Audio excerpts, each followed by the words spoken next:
autolla Lohjan upouusi Passat. 2-litrainen diesel. Katsotaan miten vakionopeuden säätimet, navigaattorit, puhelinsysteemit, automaattiset ilmastoinnit. Kaikki nämä perusasiat löytyy, eli autosta ei käytännössä oikeastaan puutu yhtään mitään. Tässä kyseisessä Passatissa on 150 heppaa ja hintaa tulee autoveroineen karvan alle 40 000 €. Ajotietokoneen mukaan tämmöisessä reilun 60 km tuntinopeudessa ajettuna, niin kulutus vaihtelee 1,5 litraa ja 3 litran välillä, riippuen vähän miten kaasuja alkaa käyttää. Näkyvyys Passatista on hyvä, peilit on isot, ikkunapintaa on.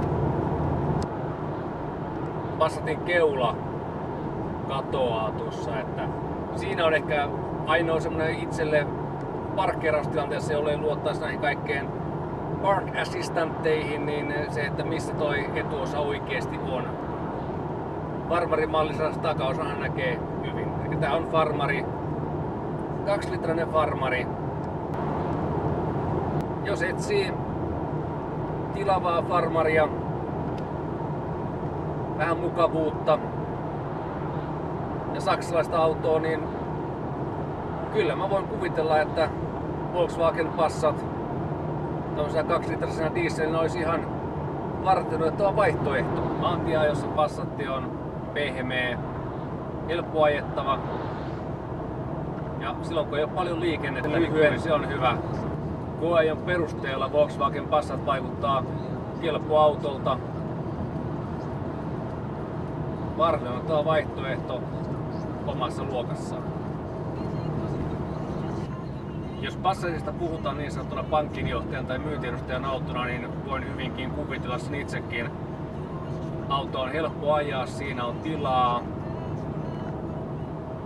Se kulkee juuri niin kuin se pitääkin. Se on taloudellinen ajettava. Siinä on kaikki mukavuudet. En yhtään ihmettele. Seuraavaksi käymme hakemassa alle toisen Passatin, joka on tätä peruspassattia hieman enemmän varustettu. No niin, nyt meillä on alla sitten tässä hieman paranneltu versio tuosta äskeisestä peruspassatista, eli 2-litrainen biturbo 4-veto. Katsotaan sitten miltä tämä auto tuntuu ajossa. Lähdetään liikenteeseen.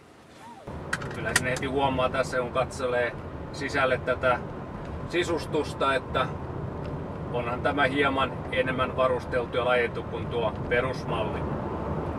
Mikä ero tässä autossa on verrattuna tuohon ensin ajettuun on, että tässä on se adaptiivinen nopeuden säädin, eli ottaa huomioon liikenteen tuossa nopeudessa. Asetin nopeuden tuonne reilun 80 km tunnissa, mutta liikenteen mukaisesti se nyt pitää edessä olevaan autoon tietyn etäisyyden ja säätää nopeutta sitten muun liikenteen mukaisesti. Kyllähän tällainen Passatin täysvarusteltu versio on auto, josta ei paljon pahaa sanottavaa löydy.